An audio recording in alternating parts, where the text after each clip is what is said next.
கண்களை மூடி தேவன் நமக்கு செய்த நன்மைகளை நினைத்து ஜெபித்துக் கொள்வோம்.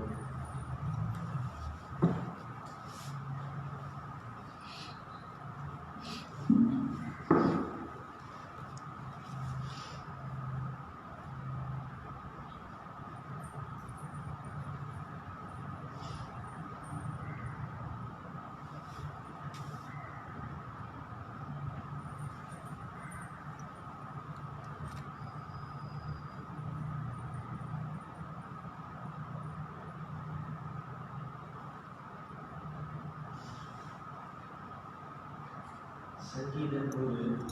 பூமியின் குடிகளே, எல்லாரும் கர்த்தரை கம்பீரமாய் பாடுங்கள். மகிழ்ச்சியோடு கர்த்தருக்கு ஆராதனை செய்து ஆனந்த சத்தத்தோடு அவர் சன்னதி முன் வாருங்கள். கர்த்தரை தேவன் என்று அறியுங்கள். நாம் அல்ல, அவரே நம்மை உண்டாக்கினார்.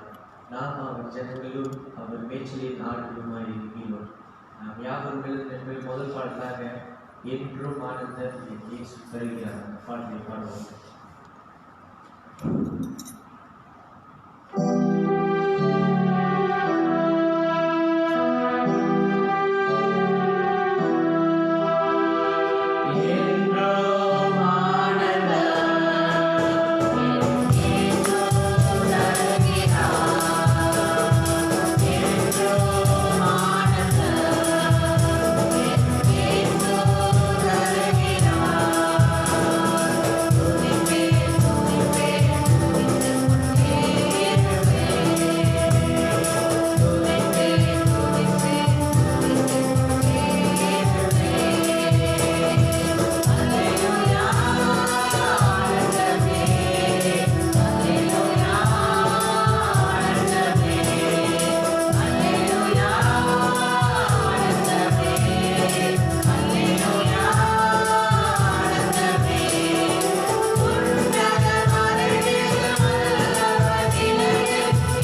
நம்ம சபையாக எங்களுக்கு கூடி சேர்த்து சிக்கிறோம்.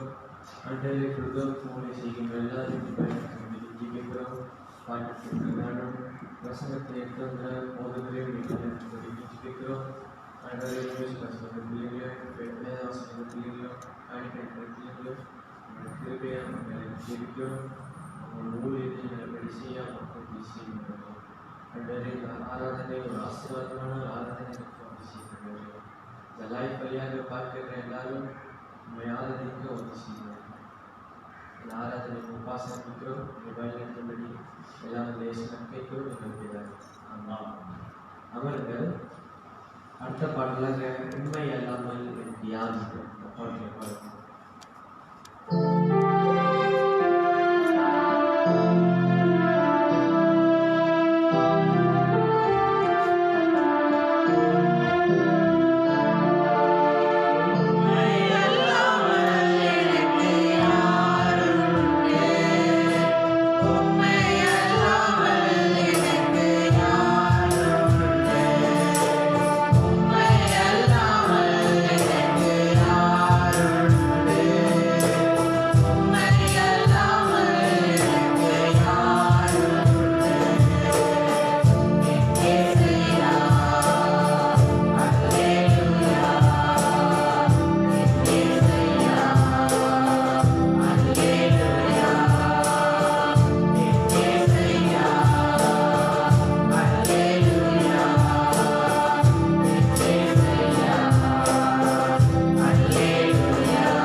வேத பகுதி சங்கீதம் 29 வசனம் 1 தொடங்கி 13 வசனம் வரை.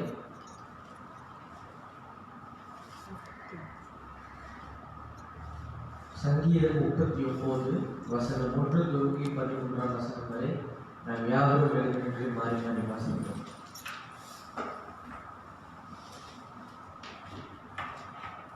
சங்கீதம் 39 1 13 வரை. சங்கீதம் 39 1 13 வரை.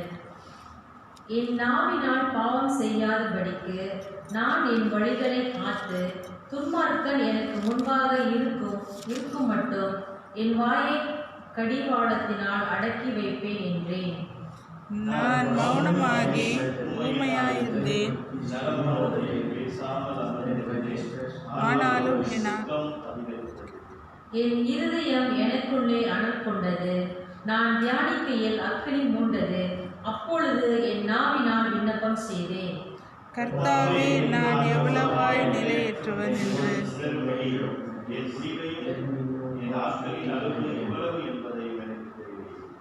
இதோ என் நாட்களை 4 விரல் கடைவளாக்குவீர். என் ஆயுசு உமது பார்வைக்கு இல்லாதது போல் இருக்கிறது. எந்த மனுஷனும் மாயை என்பது நிச்சயம் செய்யலாம். வேஷமாகவே மனுஷருக்கு யார் அதை கேட்குவார் என்று அறியான். இப்பொழுதும் ஆண்டவரே, நான் எதற்கு எதிர்பார்த்திருக்கிறேன்? நீரே என் நம்பிக்கை. என் மீறுதல்கள் எல்லாவற்றிலும் என்னை விடுதலை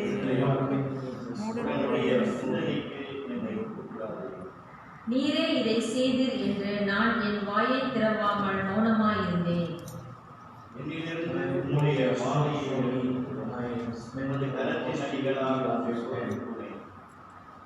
அக்கிரமத்தின் நிமித்தம் நீர் மனுஷனை கடிந்து தண்டிக்கிற போது அவன் வடிவை கொட்டரையைப் போல அழிய பண்ணுவேன். நிச்சயமாக எந்த மனுஷனும் மாயையை செய்யலாம்.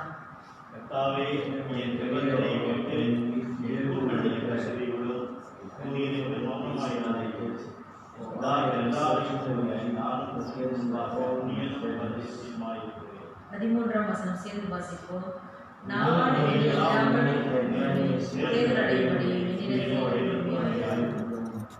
கடவுள் தாமே இந்த வசனங்கள் ஆசீர்வதிப்பாராக. அமர்கள் இயேசு கிறிஸ்துவின் இனிய நாமத்திலே யாவரையும் உருத்திராம் ஆராதனைக்கு வர வைக்கிறோம். அந்த நல்ல தேவனுக்கு நம்மளுடைய காணிக்கையும் தசமம் செலுத்துவோம்.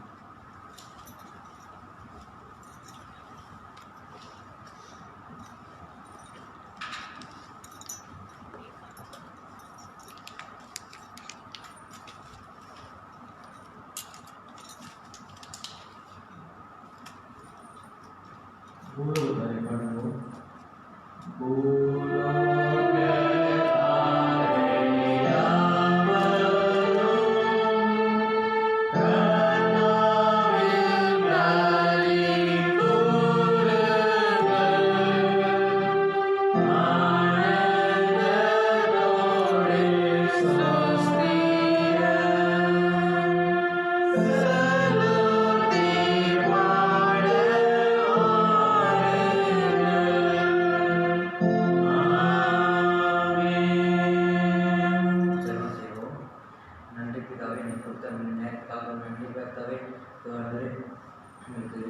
புதிய நாட்களுக்காக நன்றியாளரே, எங்களுக்கு ஒவ்வொரு நாளும் எங்களுக்கு தருகின்ற அன்பு கிருபைக்காக உங்களுக்கு நன்றி சொன்னாண்டவரே.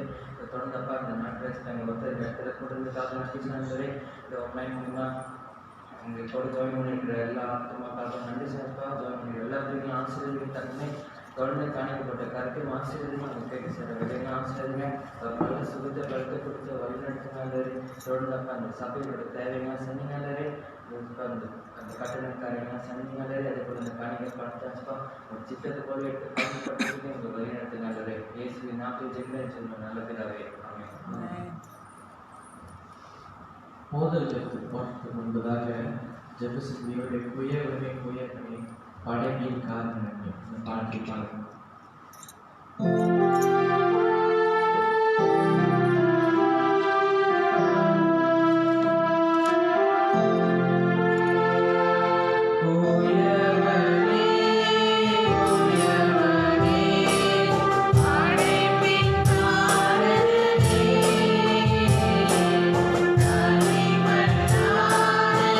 Yeah.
நன்றி செலுத்துகிறோம்.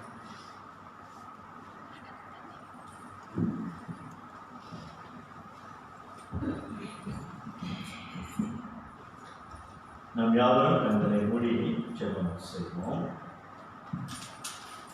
எங்கள் அன்பின் பரலோக பிதாவே, இந்த அருமையான கர்த்தருடைய நாளுக்காக நாங்கள் நன்றி செலுத்துகிறோம். கர்த்தருடைய கிருபையே இம்மட்டுமாய் எங்களை தாங்கி வந்ததற்காக நன்றி. கர்த்தருடைய கிருபை எப்பொழுதும் பெரிதாக இருப்பதற்காக நாங்கள் நன்றி செலுத்துகிறோம். ஆண்டவரே, நீ மகத்துவம் உள்ள தேவன், நீ மகிமையின் ராஜா. தேவனே, உம்மை வாழ்த்துகிறோம், உம்மை போற்றுகிறோம், உம்மை துதிக்கிறோம். கர்த்தாவே, சகலத்தையும் படைத்து சகலத்தையும் பராமரிக்கிற அல்பா ஒமேகாவும் மாணவரே, ஆதியும் அந்தமும் மாணவரே, சர்வ சிருஷ்டிகளை எல்லா சிருஷ்டிகளுக்கும் எஜமானனே, ஸ்தோத்தரிக்கிறோம் மாணவரே. கர்த்தாவே, இப்படியாக உம்முடைய அன்பு கரம் எங்களையும் மட்டும் தாங்கி வந்தமைக்காக நன்றி. குமாரனாகி இயேசு கிறிஸ்துவின் மூலம் ஆண்டவரே, எங்களுக்கு பாராட்டிய எல்லா நன்மைகளுக்காகவும் கர்த்தர் அளித்த எல்லா ஆசீர்வாதங்களுக்காகவும் உமக்கு நாங்கள் நன்றி செலுத்துகிறோம். ஒவ்வொரு நாளும் கர்த்தாவே, இந்த உணவு, உடுத்த உடை, உறங்க இல்லை, கர்த்தர் எங்களுக்கு போதுமானவைகளை அளித்து வருகிற தயவுக்காக நாங்கள் நன்றி செலுத்துகிறோம். கர்த்தாவே, எங்களுடைய பாதைகளிலே நீர் எங்களோடு கூட வருகிறதற்காக நாங்கள் நன்றி செலுத்துகிறோம். ஆண்டவரே, எங்களுடைய ஆத்மாவை கர்த்தாவே உம்முடைய வார்த்தை கொண்டு போஷித்து நாங்கள் நடக்க வேண்டிய வழியிலே கர்த்தர் எங்களை நடத்தி கொண்டு போவதற்காக நாங்கள் நன்றி செலுத்துகிறோம். கர்த்தருடைய அனுக்கிரகம் ஒவ்வொரு நாளும் எங்கள் மேல் இருப்பதற்காக நன்றி. ஆண்டவரே, நன்றி செலுத்துகிறோம். எங்களுடைய போக்கிலும் வரத்திலும் கர்த்தர் எங்களுக்கு துணை நிற்பதற்காக நாங்கள் நன்றி செலுத்துகிறோம். எங்களுடைய பாதம் கல்லில் இடராது பிடிக்க ஆண்டவரே, ஒரு கோலும் ஒரு தடியும் எங்களை தேற்றி வருவதற்காக நாங்கள் நன்றி செலுத்துகிறோம். கர்த்தாவே, இப்படியாக மரண கண்ணிக்கும் ஆண்டவரே, பாதாள குழிக்கும் ஆண்டவரே, நீர் எங்களை விடுதலையாக்கி தேவனே, எங்களுடைய ஆத்மா தொய்ந்திருக்கும் பொழுது, நாங்கள் வியாகுலப்படும் பொழுது, நாங்கள் கவலையில் இருக்கும் பொழுது நீர் எங்களை ஆற்றி தேற்றி எங்களை நடத்தி கொண்டு போவதற்காக நாங்கள் நன்றி செலுத்துகிறோம். பலவிதமான தேவைகளோடு கூட நாங்கள் இருக்கும்போது ஆண்டவரே, எங்களுடைய தேவைகளை நீர் அறிந்த தேவனாய் இருந்து எங்களுடைய தேவைகளை உம்முடைய சித்த பிரகாரமாகவே நீர் சந்தித்து வருகிற தயவுக்காகவும் உமக்கு நாங்கள் நன்றி செலுத்துகிறோம். கர்த்தாவே, இப்படியாக நீ பாராட்டிய எல்லா நன்மைகளுக்காகவும் செய்த எல்லா உபகாரங்களுக்காகவும் அதிகமாய் உமக்கு நாங்கள் நன்றி செலுத்துகிறோம். ஆண்டவரே, நன்றி செலுத்துகிறோம். இப்பொழுதும் தகப்பனே, இதோ நீர் இரக்கமாயிருந்து எங்களுடைய அக்கிரமங்களையும் எங்களுடைய பாவங்களையும் எங்களுடைய மீறுதல்களையும் கர்த்தர் கிருபையாய் மன்னிக்க நாங்கள் வேண்டுதல் செய்கிறோம். உமக்கு ஒருவருக்கே விரோதமாய் நாங்கள் செய்த எல்லா பாவங்களையும் தேவனே, நீர் எங்களை மன்னிக்க நாங்கள் வேண்டுதல் செய்கிறோம். ஆண்டவரே, நாங்கள் வழி தப்பி போகிறவர்கள், ஆண்டவரே, நாங்கள் தீமை செய்கிறவர்களாக இருக்கிறோம். எங்களுடைய இருதயமானது ஆண்டவரே பாவத்தை நோக்கி செல்கிற இருதயமாய் இருக்கிறது ஆண்டவரே. ஆனாலும் நீர் எங்களை மன்னிக்கிற தேவனாக இருக்கிறேன். இப்பொழுதும் எங்களுடைய பாவங்களை நாங்கள் அறிக்கை செய்கிறோம். கிருபையாய் கர்த்தாவே, எங்களுடைய அக்கிரமங்களையும் எங்களுடைய பாவங்களையும் எங்களுடைய மீறுதல்களையும் கர்த்தர் கிருபையாய் மன்னித்து எங்களுடைய ஜெபம் கேட்க வேண்டுதல் செய்கிறோம். ஆண்டவரே, நோய்வாய்ப்பட்ட பிள்ளைகளுக்காக ஜெபிக்கிறோம். யாரெல்லாம் நோய்வாய்ப்பட்டிருக்கிறார்களோ, இதோ இந்த வேளையிலே கர்த்தாவே நீர் இறங்கி பரம வைத்தியரே, உம்முடைய ஆணி பாய்ந்த கரம் தாமே இதோ உங்களுடைய பிள்ளைகளை தொடும்படியாக நாங்கள் ஜெபிக்கிறோம். நோய்வாய்ப்பட்டவர்களை கர்த்தாவே தொடும்படியாக நாங்கள் வேண்டுதல் செய்கிறோம். ஆண்டவரே, தாயார் பார்வதிக்காக நாங்கள் ஜெபிக்கிறோம். பிரசிலாவுக்காக ஜெபிக்கிறோம். தேனிக்காக நாங்கள் ஜெபிக்கிறோம். ஆண்டவரே, தாயார் சரஸ்வதிக்காக நாங்கள் ஜெபிக்கிறோம். ஐயா ராஜகோபாலுக்காக, எஸ்தருக்காக நாங்கள் ஜெபிக்கிறோம். ஏனாவுக்காக நாங்கள் ஜெபிக்கிறோம். தேவனே, இப்படியாக இந்த பிள்ளைகளை எல்லாம் கர்த்தர் கிருபையாய் கண்ணோக்கி பார்த்து அவர்களை தொடுபடியாக நாங்கள் ஜெபிக்கிறோம். ஆரம்பத்தை நினைக்கிறோம், ராமநாதனை நினைக்கிறோம். ஆண்டவரே, இப்படியாக நோய்வாய்ப்பட்டு இருக்கிற பிள்ளைகளுக்கு கர்த்தாவை இறங்கி ஆண்டவரே நீர் அவர்களை தொடுபடியாக குணமாக்க வேண்டுதல் செய்கிறோம். பலவிதமான தேவைகளோடு கூட இருக்கிற பிள்ளைகளுக்கு ஆண்டவரே நீர் இறங்கி அவர்களுடைய தேவைகளை கர்த்தர் சந்திக்கிறவராக இருக்கிறீர். இன்றைக்கும் ஆண்டவரே, பலவிதமான குழப்பத்திலே இருக்கிற பிள்ளைகளை நாங்கள் நினைக்கிறோம். ஆண்டவர் தாமே அவர்களுக்கு தெளிவை கொடுக்க ஆண்டவரே நீ நம்பிக்கையின் தேவன். அப்படியாக உண்மையில் அவர்கள் நம்பிக்கையாய் இருந்து தேவன் எல்லாம் பார்த்துக் கொள்வார் என்ற நிச்சயத்தோடு கூட வாழ தேவனே நீ கிருபை பாராட்ட நாங்கள் சொல்கிறோம். தேவனே, இப்படியாக வேலை செய்கின்ற பிள்ளைகள் தொடர்ந்து கரிசனையோடு, உத்தமத்தோடு, பயபக்தியோடு வேலை செய்ய கர்த்தாவே கிருபை பாராட்டும். வேலை இல்லாதவர்களுக்கு தேவனே வேலை அருள நாங்கள் ஜெபிக்கிறோம். ஆண்டவரே, குடும்பத்தை விட்டு சிங்கையிலே வேலை செய்து கொண்டிருக்கிற பிள்ளைகளுக்காக நாங்கள் ஜெபிக்கிறோம். தங்கள் குடும்பத்தை காண முடியாத இந்த சூழ்நிலையிலே தேவனே நீரே அந்த குடும்பத்தாருக்கு இறங்கி ஆண்டவரே வழிநடத்தும்படியாக நாங்கள் ஜெபிக்கிறோம். அங்கே தனிமையாக இருக்கிற சகோதர சகோதரிகளை உங்களுடைய கரத்திலே நாங்கள் வைக்கிறோம். கிருபையாக இறங்கி அவர்களை தொடுவீராக ஆண்டவரே. அவர்களுக்கு வேண்டிய எல்லா ஆறுதலையும் சமாதானத்தையும் கர்த்தர் ஒருவரே கொடுக்கிறவராக இருக்கிறேன். அப்படியாக கர்த்தாவே, உம்முடைய அனுக்கிரகம் இதோ உடைய பிள்ளைகளை தாங்கும்படியாக நாங்கள் வேண்டுதல் செய்கிறோம். கர்த்தாவே தேவனே, எங்களுடைய கட்டளை காரியத்துக்காக நாங்கள் வருகிறோம். காரியங்களை நீர் வாய்க்க பண்ணுகிற தேவன், அப்படியாக காரியங்களை வாய்க்க பண்ண நாங்கள் வேண்டுதல் செய்கிறோம். தகப்பனே, எங்களுடைய தேசத்துக்காக நாங்கள் ஜெபிக்கிறோம். எங்களுடைய தேசத்திலே தொடர்ந்து அமைதி நிலகவும் ஆண்டவரே அரசியல் சீர்படவும் நாங்கள் ஜெபிக்கிறோம். கர்த்தாவே, விசேஷமாக இந்த COVID-19 இருந்து நாங்கள் விடுதலை பெற கர்த்தாவே நீ கிருபை பாராட்ட நாங்கள் ஜெபிக்கிறோம். ஆண்டவரே, இம்மட்டும் உம்முடைய காக்கும் கரம் எங்கள் மேல் இருந்து அந்த ஆண்டவரே இந்த COVID-19 எங்களை இரண்டாவதுபடிக்கு நீர் எங்களை பாதுகாத்து வருகிறீர். அதற்காக நாங்கள் நன்றி செலுத்துகிறோம். உம்முடைய காக்கும் கரம் ஆண்டவரே, உம்முடைய குமாரனாகி இயேசு கிறிஸ்துவின் நிமித்தமாக எங்களுக்கு இறங்கி வருவதற்காக நாங்கள் நன்றி செலுத்துகிறோம். அப்படியாக கர்த்தாவை தொடர்ந்து எங்களை காத்தருள, எங்களுடைய குடும்பத்தாரை காத்தருள, எங்களுடைய சபையாரை காத்தருள நாங்கள் வேண்டுதல் செய்கிறோம். உடைய அனுக்கிரகமே இதோ உடைய பிள்ளைகளை தாங்கும்படி ஆண்டவரே நாங்கள் ஜெபிக்கிறோம். கர்த்தாவே, நீ நன்மையை செய்கிற தேவன். மீண்டுமாக அடுத்த வாரம் நாங்கள் ஆலயத்திலே கூடி ஆராதனை செய்யும்படியாக அந்த நாட்களை கர்த்தர் திரும்பவும் எங்களுக்கு கொடுத்தமைக்காக நாங்கள் நன்றி செலுத்துகிறோம். அடுத்த வாரம் ஆண்டவரே நாங்கள் எல்லாரும் மீண்டுமாக ஆலயத்திலே கூடி ஆராதனை செய்ய தேவனே எங்களுக்கு கிருபை பாராட்டினமைக்காக நன்றி. நாட்களுக்காக ஆண்டவரே உங்களுக்கு நாங்கள் நன்றி செலுத்துகிறோம். இப்படியாக கர்த்தாவே உங்களுடைய அனுக்கிரகம் தொடர்ந்து உங்களுடைய பிள்ளைகள் மேல் இருப்பதாக முக்கிய திருச்சபையாரை உங்களுடைய கருத்திலே வைக்கிறோம். அவர்களையும் நீர் ஆட்கொண்டு நடத்துகிறாங்க. அவர்களுடைய தேவைகளை கர்த்தர் சந்திக்கிறாங்க. ஆண்டவரே, இன்றைக்கும் இந்த லைவ் ஸ்ட்ரீமிங் வழியாக இணைந்திருக்கிற ஒவ்வொரு தேவ பிள்ளைகளுக்காக, குடும்பங்களுக்காக நாங்கள் நன்றி செலுத்தி அவர்களுக்காக ஜெபிக்கிறோம். ஆண்டவரே, நீர் தாமே அவர்களோடு கூட இடைப்பட, அவர்களை ஸ்திரப்படுத்த, பலப்படுத்த அவர்களுக்காக ஜெபிக்கிறோம். ஆண்டவரே, எப்பொழுதும் மற்ற சபைகளிலே நடந்து கொண்டிருக்கிற ஆராதனைகளுக்காக ஜெபிக்கிறோம். கூலாய், குமாஸ், பெத்லேம், சிங்கப்பூர் நடக்கிற எல்லா ஆராதனைகளுக்காக நன்றி. தொடர்ந்து ஒரு ஜனங்களோடு கூட கர்த்தர் இடைப்படுகிறாங்க. அவர்களோடு கூட கர்த்தர் பேசுகிறார்கள். மீண்டுமாக கர்த்தாவே இந்த நாளிலே கருத்தில் வைக்கிறோம். இப்பொழுதும் உடைய வார்த்தை கொண்டு கர்த்தர் எங்களோடு கூட பேசுகிறாங்க. ஆண்டவரே, உடைய வார்த்தைக்கு நாங்கள் கீழ்ப்படிந்து நடக்க கர்த்தர் எங்களுக்கு கிருபை பாராட்டும். மீண்டுமாக கர்த்தாவே இந்த நாளை உடைய கருத்தில் வைக்கிறோம்.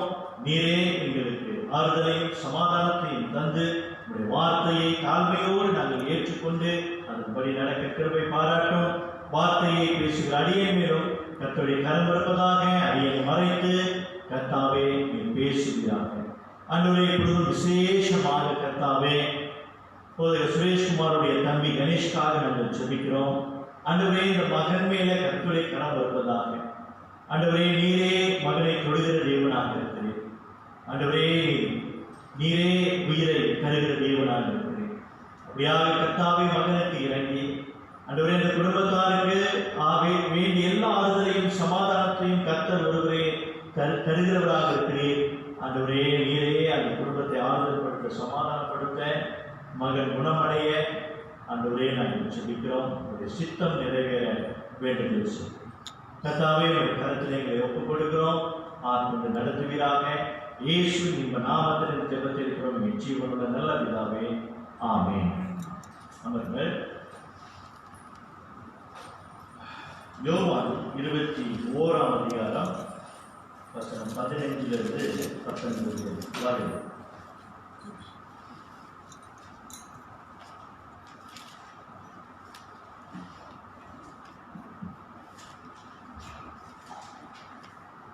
யோவான் 21ஆம் அதிகாரம் வசனம் 15 தொடங்கி 19 வரை. அவர்கள் போஜனம் பண்ணின பின்பு இயேசு சீமோன் பேதுருவை நோக்கி, யோனாவின் குமாரனாகிய சீமோனே, இவர்களிலும் அதிகமாய் நீ என்னிடத்தில் அன்பாய் இருக்கிறாயா என்றார். அதற்கு அவன், ஆம் ஆண்டவரே, உம்மை நேசிக்கிறேன் என்பதை நீர் அறிவீர் என்றான். அவர், என் ஆட்டுக்குட்டிகளை மேய்ப்பாயாக என்றார். இரண்டாம் தரம் அவர் அவனை நோக்கி, யோனாவின் குமாரனாகிய சீமோனே, நீ என்னிடத்தில் அன்பாய் இருக்கிறாயா என்றார். அதற்கு அவன், ஆம் ஆண்டவரே, உம்மை நேசிக்கிறேன் என்பதை நீர் அறிவீர் என்றான். அவர், என் ஆடுகளை மேய்ப்பாயாக என்றார். மூன்றாம் தரம் அவர் அவனை நோக்கி, யோனாவின் குமாரனாகிய சீமோனே, நீ என்னை நேசிக்கிறாயா என்றார். என்னை நேசிக்கிறாயா என்று அவர் மூன்றாம் தரம் தன்னை கேட்டபடினாலே பேதுரு துக்கப்பட்டு, ஆண்டவரே, நீர் எல்லாவற்றையும் அறிந்திருக்கிறீர், நான் உம்மை நேசிக்கிறேன் என்பதை நீர் அறிவீர் என்றான். இயேசு, என் ஆடுகளை மேய்ப்பாயாக என்றார். நீ இளம் வயதுள்ளவனாய் இருந்த போது உன்னை நீயே அறை கட்டி கொண்டு உனக்கு இஷ்டமான இடங்களிலே நடந்து திரிந்தாய். நீ முதிர் வயதுள்ளவனாகும் போது உன் கையை நீட்டுவாய், வேறொருவன் உன் அறையை கட்டி உனக்கு இஷ்டம் இல்லாத இடங்களுக்கு உன்னை கொண்டு போவான் என்று மெய்யாகவே உனக்கு சொல்லுகிறேன் என்றார். இவ்விதமாக மரணத்தினாலே அவன் தேவனை மகிமைப்படுத்த போகிறான் என்பதை குறிக்கும்படியாக இப்படி சொன்னார். அவர் இதை சொல்லின பின்பு அவனை நோக்கி, என்னை பின்பற்றி வா என்றார். பிரியமானவர்களே, போன வாரம் நாம் சந்தேகிக்கும் தோமாவை குறித்து நாம் வந்து பார்த்தோம். அதாவது கர்த்தராகிய இயேசு கிறிஸ்து அவர் மரித்து அடக்கம் பண்ணப்பட்டு மூன்றாம் நாள் உயிர் தெழுந்த பிறகு அவர் அநேகருக்கு தரிசனமானார். அதிலே குறிப்பாக நம்ம வந்து பார்க்கிறோம், இந்த தோமாவும் சரி, இந்த பேதுருவும் சரி, நம்ம வந்து பார்க்கும் பொழுது கர்த்தராகிய இயேசு கிறிஸ்து இவர்களுக்கு தனிப்பட்ட ரீதியில தன்னை வெளிப்படுத்துகிறதை நாம் வந்து பார்க்கிறோம். சந்தேகிக்கும் தோமா என்று போன வாரம் பார்த்தது போல இன்றைக்கு குணமடைந்த பேதுரு என்று நாம் வந்து பார்க்க போகிறோம். பிரியமானவர்களே, இந்த பேதுருவை நாம் வந்து பார்க்கும் பொழுது கர்த்தராகிய இயேசு கிறிஸ்துவினுடைய 12 சீடர்கள் ஒருவனாக இருக்கிறார். அந்த பேதுரு நம்ம வந்து பார்க்கும் பொழுது கர்த்தராகிய இயேசு கிறிஸ்து பரம் ஏறிய பிறகு நம்ம வந்து பார்க்கிறோம், அவர் மற்ற சீடர்களை விட துரிதமாக, உற்சாகமாக, தீவிரமாக ஊழியம் செய்த, சுவிசேஷத்தை கொண்டு போன ஒரு சீடனாக பார்க்கிறோம். இந்த இவ்வளவு உற்சாகமாக, இவ்வளவு துரிதமாக சுவிசேஷத்தை கொண்டு போகக்கூடிய இந்த பேதுருவுடைய வாழ்க்கையை நம்ம வந்து பார்க்கும்போது இதுக்கு பின்னால ஒரு பெரிய சம்பவம் நடந்ததை நாம் வந்து காண முடியும். உண்மைதான், கர்த்தராகிய இயேசு கிறிஸ்து அவர் ஊழியத்துக்கு வரும் பொழுது 12 சீடர்களை அவர் வந்து தெரிவு செய்தாரு. அந்த 12 சீடர்களை தெரிவு செய்யும் பொழுது இந்த பேதுருவையும் அவர் வந்து தெரிவு செய்தார். அப்படியாக இந்த குணமடைந்த பேதுரு, அதாவது கர்த்தராகிய இயேசு கிறிஸ்துவோடு நடந்த பிறகு நமக்கு வந்து தெரியும், இந்த பேதுரு வந்து கர்த்தராகிய இயேசு கிறிஸ்துவின் மேல ரொம்ப தீவிரமா இருந்தவர், கர்த்தராகிய இயேசு கிறிஸ்துவோடு ரொம்ப நெருக்கமாக இருந்தவர் என்பது நமக்கு வந்து நல்லாவே தெரியும். இந்த பேதுருவை நம்ம வந்து பார்க்கும்போது எப்படி தோமா கர்த்தராகிய இயேசு கிறிஸ்துவுக்கு வந்து ரொம்ப தீவிரமா இருந்தாரோ அதே போல இந்த பேதுருவும் வந்து இருந்தார். சில வசனங்களை நான் வந்து உங்களுக்கு வந்து காண்பிக்கிறேன். இந்த பேதுரு வந்து கர்த்தராகிய இயேசு கிறிஸ்துவின் மேல உள்ள அந்த கரிசனை, அன்பு இதெல்லாம் வந்து இருந்ததுனால அவர் எப்படி நடந்து கொண்டார் என்பதை உங்களுக்கு சில வசனங்களை நான் வந்து காண்பிக்க இருக்கிறேன். நீங்க திரும்ப வேணா, நான் அந்த வசனத்தை மட்டும் உங்களுக்கு நான் வாசிக்கிறேன். மத்தேயு 16ஆம் அதிகாரம் 16ஆம் வசனத்துல நம்ம வந்து பார்த்தோம்னா அங்கே பேதுரு வந்து என்ன சொல்லுகிறார், நீ ஜீவனுள்ள தேவனுடைய குமாரனாகிய கிறிஸ்து என்றார். இப்ப இயேசுவுக்கு கேட்கிறாரு, ஜனங்கள் என்னை பத்தி என்னை யார் என்று சொல்கிறார்கள் அப்படின்னு சொல்லும் பொழுது அதற்கு பேதுரு விசேஷமாக வந்து சொல்றாரு, நீ ஜீவனுள்ள தேவனுடைய குமாரனாகிய கிறிஸ்து என்ற. அதாவது ரொம்ப ஆழமாக கர்த்தராகிய இயேசு கிறிஸ்துவை அறிந்த ஒரு சீடனாக இந்த பேதுரு காண்கிறார். அதன் பிறகு நம்ம வந்து பார்க்கிறோம் மார்க் 14ஆம் அதிகாரத்துல 31ஆம் வசனத்துல, மார்க் 14:31 கூட நம்ம வந்து வாசிக்கிறோம். அங்கே வந்து பேதுரு என்ன சொல்கிறான் என்றால், நான் உம்மோடு மரிக்க வேண்டியதா இருந்தாலும் உம்மை மறுதலிக்க மாட்டேன் அப்படின்னு ரொம்ப உறுதியா வந்து என்று உறுதியாக சொன்னான் அப்படின்னு பேதுருவை குறித்து பார்க்கிறோம். நான் வந்து சாகிறதா இருந்தாலும் பரவாயில்ல, நான் வந்து உண்மை வந்து மறுதலிக்க மாட்டேன் அப்படின்னு பேதுரு வந்து சொல்கிறத நம்ம வந்து பார்க்கிறோம். அவ்வளவு ஒரு தன்மையான ஒரு நம்பிக்கை, என்னதான் நடந்தாலும் கர்த்தராகிய இயேசு கிறிஸ்து நான் வந்து மறுதலிக்க மாட்டேன் அப்படின்னு சொன்னேன் ஒரு சீடன் என்று நம்ம வந்து பார்க்கிறோம். அதன் பிறகு நம்ம வந்து பார்க்கிறோம், கர்த்தராகிய இயேசு கிறிஸ்து அவர் சொன்னபடியே சேவல் 3 பேரை கூவதற்கு முன்னதாக நீ 3 தரம் மறுதலிப்பாய் அப்படின்னு சொன்ன பிறகு நம்ம வந்து பார்க்கிறோம். அதாவது அது வந்து நிறைவேறின பிறகு பேதுரு லூக்கா 22 நம்ம வந்து வாசிக்கிறோம், அவர் வெளியே போய் மனம் கசந்து அழுதான் அப்படி என்று வசனம் வந்து சொல்லுகிறது. உண்மையிலே தன் சொன்ன வார்த்தைகள் எல்லாம் வந்து நினைத்து பார்த்து இந்த பேதுரு மனம் கசந்து வந்து அழுதான் அப்படின்னு பிட்டலி அப்படின்றத இங்கிலீஷ்ல நம்ம வந்து வாசிக்கிறோம். அப்படியாக அந்த சொன்ன வார்த்தைலாம் வந்து நினைத்து பார்க்கும்போது அவனுக்குள்ளாக ஒரு பெரிய வருத்தம் வந்து உண்டாகி, ஐயோ இந்த எஜமானனாகிய கர்த்தராகிய இயேசு கிறிஸ்து, நான் அறிக்கை செய்த ஜீவனுள்ள தேவனுடைய குமாரனாகிய கிறிஸ்துவுக்கு நான் வந்து எதிராக பாவம் செஞ்சேனே அப்படின்னு அந்த பாவம் அவங்க உணர்ந்து அவன் வந்து மனம் கசந்து அழுதான் அப்படின்னு சொல்லும்போது அந்த மனம் திரும்புதலை நாம் வந்து பார்க்கிறோம். அப்புறம் அதன் பிறகு நம்ம வந்து பார்க்கும்போது இந்த கர்த்தராகிய இயேசு கிறிஸ்து இந்த யோனாவுக்கிட்ட இந்த கேள்வி கேட்கிறத நம்ம வந்து பார்க்கிறோம். இந்த கேள்விக்கு முன்னாடி உள்ள சம்பவம் என்ன அப்படின்னு கேட்டீங்கன்னாக்கா, கர்த்தராகிய இயேசு கிறிஸ்து உயிர்த்தெழுந்த பிறகு இந்த பேதுருவும் மற்ற சீடர்கள் எல்லாரும் அவங்க வந்து மறுபடியும் அவங்களுடைய தொழிலுக்கு, அதாவது மீன் பிடிக்கும் தொழிலுக்கு போகலாம் அப்படின்னு சொல்லி சீமோன் பேதுரு அந்த ஐடியா கொடுக்கும் பொழுது அந்த 21ஆம் அதிகாரத்துல 3ஆம் வசனத்துல நம்ம வந்து வாசிக்கலாம். சீமோன் பேதுரு மற்றவர்களை நோக்கி மீன் பிடிக்க போகிறேன் என்றான். அதற்கு அவர்கள் நாங்களும் உடனே கூட வருகிறோம் என்றார்கள் அப்படின்னு சொல்றாங்க. அப்ப அவர்கள் புறப்பட்டு போய் உடனே படவேறினார்கள். அந்த ராத்திரியை அவர்கள் ஒன்றும் பிடிக்கவில்லை. அதாவது கர்த்தராகிய இயேசு கிறிஸ்து அவர்கள் அழைத்த அழைப்பு, அவர்களுக்கு என்ன நோக்கம் வைத்திருக்கிறார் எல்லாவற்றையும் அவர்கள் மறந்துவிட்டு மீண்டுமாக அந்த பழைய தொழிலுக்கு அவங்க வந்து போகிறாங்க. அப்படி போகும் பொழுதே நம்ம வந்து பார்க்கிறோம், எந்த ஒரு பலனும் இல்லை, மீன் கிடைக்கல. அப்புறம் கர்த்தராகிய இயேசு கிறிஸ்து வராரு. அப்புறம் அவங்க 153 மீன்களை அவர் வந்து பிடிக்கிறாங்க. அதன் பிறகு கர்த்தராகிய இயேசு கிறிஸ்து அந்த 9ஆம் வசனத்திலிருந்து நீங்க பார்த்தீங்கன்னா, அங்கே ஒரு பாபிக்யூ டின்னர் பண்ணிக்கலாம். பாபிக்யூ டின்னர் தான் அங்க வந்து ஏற்பாடு வந்து செய்யறாரு. ஏற்பாடு செஞ்சு அவங்க வந்து சாப்பிட்ட பிறகு நம்ம வந்து பார்க்கிறோம், அதாவது தன்னுடைய சரீரம் பலமடைந்த பிறகு நம்ம வந்து பார்க்கிறோம், இந்த சம்பாஷணைக்கு கர்த்தராகிய இயேசு கிறிஸ்து வருகிறார். பிரியமானவர்களே, இந்த பேதுரு வந்து பார்க்கும்போது உண்மைதான், கர்த்தராகிய இயேசு கிறிஸ்து அவர் சொன்னபடியே 3 தரம் மறுதலித்தார். இவர் யார் என்பது எனக்கு தெரியாது, இவர் யாருன்னு எனக்கு தெரியாது, இவர் யாருன்னு எனக்கு தெரியாது அப்படின்னு 3 தரம் பேதுரு மறுதலித்தார். அப்ப என்ன ஆகுது?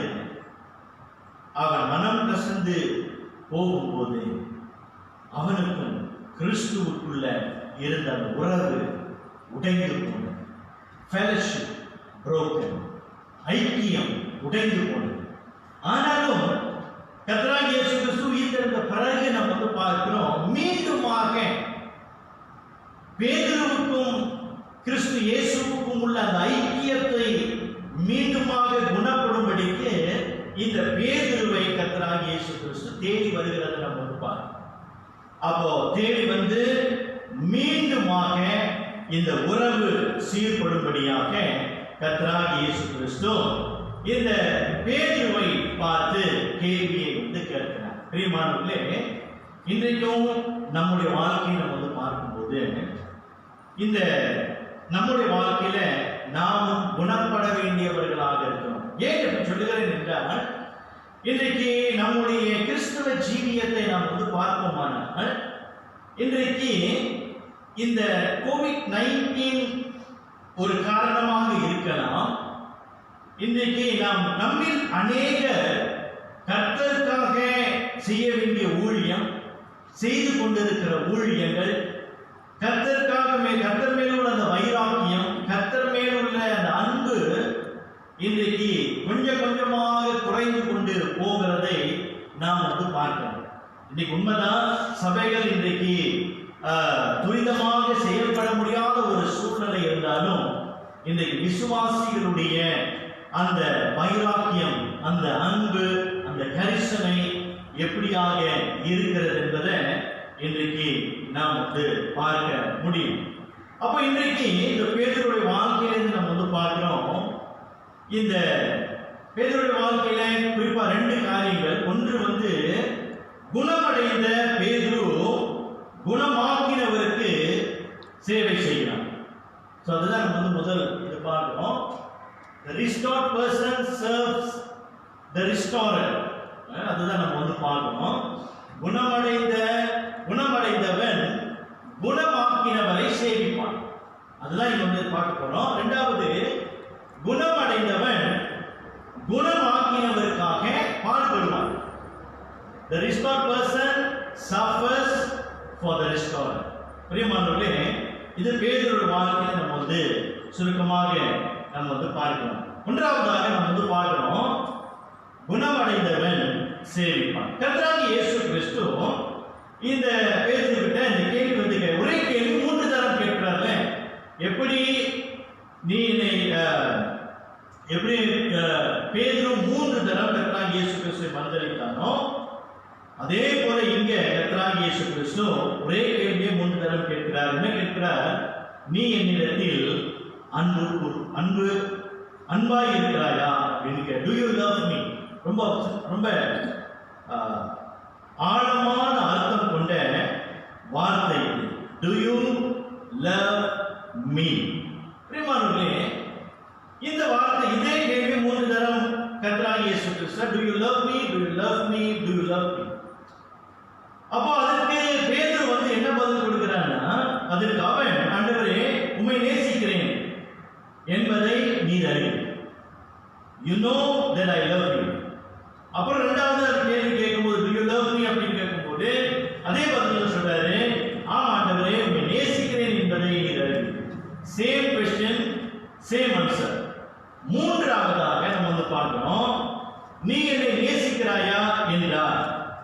அப்ப இயேசு இந்த மூன்றாவது கேள்வியும் அதே கேள்விதான், Do you love me அப்படின்னு கேட்கும்போது மூன்றாவது பதில் மட்டும் வித்தியாசமா இருக்கு. 17வது வசனத்துல நம்ம பார்க்கும்போது, 3ஆம் தரம் அவர் அவனை நோக்கி, யோவானின் குமாரனாகிய சீமோனே, நீ என்னை நேசிக்கிறாயா என்றார். என்னை நேசிக்கிறாயா என்று அவர் 3ஆம் தரம் தன்னை கேட்டபடியினாலே பேதுரு துக்கப்பட்டு, ஆண்டவரே, நீர் எல்லாவற்றையும் அறிந்திருக்கிறீர், நான் உம்மை நேசிக்கிறேன் என்பதையும் நீர் அறிவீர் என்றான். இயேசு, என் ஆடுகளை மேய்ப்பாயாக என்றார். பிரியமானவர்களே, இந்த கேள்வியில ஆழமான காரியங்கள் இருக்கிறது. குறிப்பா இந்த அன்பை குறித்து நம்ம பார்க்கிறோம். இந்த எபிரேய கிரேக்க மொழியில இந்த லவ் என்ற வார்த்தை 2 அர்த்தம் இருக்கு. ஒன்று அகாப்பே என்று சொல்லுவாங்க, இன்னொன்று பிலேயோ என்று சொல்லுவாங்க. இயேசு do you love me அப்படின்னு கேட்கும்போது அவர் சொல்ற அந்த லவ் அகாப்பே, அதாவது தெய்வீக அன்பு, என் மேல காட்டக்கூடிய அன்பு, கர்த்தர் மேல காட்டக்கூடிய அன்பு, அல்லது தேவனிடத்துல காட்டக்கூடிய அன்பு அப்படின்னு சொல்றார். அந்த லவ். ஆனா பேதுரு அவர் I love you அப்படின்னு சொல்லும்போது, நான் உன்னை நேசிக்கிறேன் அப்படின்னு சொல்லும்போது, அந்த அன்பு பிலேயோ அப்படின்னு சொல்லுவாங்க. அது என்ன அன்பு அப்படின்னாக்கா, அது சகோதர ஸ்நேகம். அப்ப ரெண்டுமே வித்தியாசம் இருக்கு. கர்த்தராகிய இயேசு கிறிஸ்து அப்ப முதல் கேட்கும் போது அந்த தெய்வீக அன்போடு கூட அவர் வந்து கேட்கிறார். தெய்வீக அன்பின் நிமித்தம் என்னை வந்து நேசிப்பாயா அப்படின்னு சொல்லும் பொழுது பேதுரு நான் சகோதர சிநேகத்தின் நிமித்தமாக அன்பு காட்ட நேசிக்கிறேன் அப்படின்னு சொல்றாரு.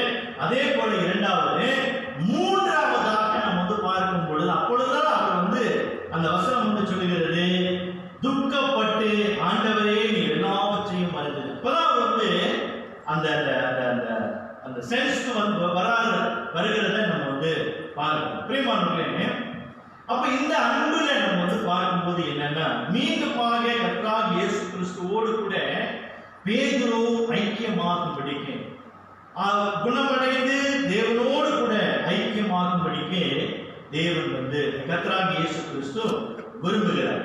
அதோடு மாத்திரமல்ல, முக்கியமா இதுல வந்து நம்ம என்ன பார்க்கணும்னா இயேசு என்ன செய்யறாரு, இந்த பேதுரு வந்து தெரியும் நான் சொன்ன மாதிரி வந்து அவரு மறுபடியும் மீன் தொழில் அந்த மீன் பிடிக்கும் தொழிலுக்கு போகணும் அப்படின்னு முடிவு பண்ணிட்டாரு. கர்த்தராகிய இயேசு கிறிஸ்து அவர் வந்து இந்த பேதுருவை அழைக்கும் பொழுது என்ன நோக்கத்துக்காக அழைத்தார்? நீ வந்து மனுஷனை பிடிக்கிறவனாக நீ வந்து உன்னை வந்து ஆக்குவேன் அப்படின்னு சொன்னார். அப்ப அவருடைய நோக்கம் எல்லாம் என்னன்னா இந்த சீடர்கள் மறுபடியுமாக இந்த உலகத்து காரியத்துக்காக தெய்வீக காரியத்துக்கு அவர்கள் செய்ய வேண்டும், தெய்வீக காரியத்திற்காக அழைக்கப்பட்டிருக்கிறார்கள் என்பதை உணர்த்தும்படியாக. இப்ப நல்லா கவனிச்சு பாருங்க, அந்த 15ஆம் வசனத்துல பேதுரு எப்படி அவர் கூப்பிடுறாரு பாருங்க. அவர்கள் போஜனம் பண்ணின பின்பு இயேசு சீமோன் பேதுருவை நோக்கி, யோனாவின் குமாரனாகிய சீமோனே அப்படின்னு சொல்றார். யோனாவின் குமாரனாகிய சீமோனே, சைமன் சன் ஆஃப் ஜோனாஸ் அப்படின்னு அங்க வந்து சொல்றார். பிரியமானவர்களே, ஏன் ஆண்டவராகிய இயேசு கிறிஸ்து பேதுரு இந்த பெயரை வைத்து அவர் வந்து கூப்பிடுறாரு? இந்த பெயரை வச்சு எப்ப அவர் வந்து கூப்பிட்டாருன்னா, கர்த்தராகிய இயேசு கிறிஸ்து சீமோன் பேதுருவை சீடனாக அழைப்பதற்கு முன்னதாக அந்த அழைக்கும் பொழுது இந்த பெயரை வச்சு அவர் வந்து கூப்பிட்டார். சீமோனே, யோனாவின் குமாரனாகிய சீமோனே. அப்போ அதாவது இப்ப வந்து பார்க்கிறோம், இப்ப பேதுரு எந்த நிலையில வந்து இருக்கிறார்னா அவருடைய சிந்தை, அவருடைய பெர்ஸ்பெக்டிவ் எல்லாம் எப்படி இருக்குன்னா, நான் வந்து இப்போ மறுபடியும் மீன் தொழிலுக்கு போறேன், நான் வந்து பழைய சிந்தை, பழைய வாழ்க்கை, அதுக்கு தான் நான் வந்து இருக்கிறேன் அப்படின்னு அந்த சிந்தையில வந்து இருக்கிறார். ஆனா அப்ப இயேசு என்ன செய்யறாரு, do you love me அப்படின்னு கேட்கும்போது பேதுருவுடைய சிந்தையை மாற்றுகிறார்.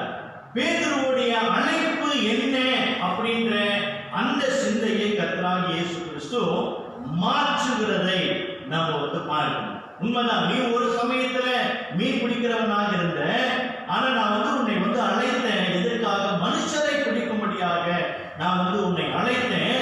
ஆனாலும் இப்போ நீ என்ன ஆகிட்ட, மீண்டுமாக அந்த மீன் பிடிக்கிற அந்த தொழில் சிந்தை கொண்டவனாக நீ வந்து ஆயிட்ட. ஆனா நீ இப்போ உன்னை வந்து நான் வந்து குணமாக்கிட்டேன், இந்த ஐக்கியத்துக்குள்ளாக நீ வந்துட்ட. இப்போ நீ வந்து எதற்காக நீ அழைக்கப்பட்டாயோ அந்த ஊழியத்தை செய்யும்படியாக நீ வந்து வரணும் தான் இயேசு வந்து சொல்றாரு, என் நாடுகளை மேய்ப்பாயாக feed my sheep.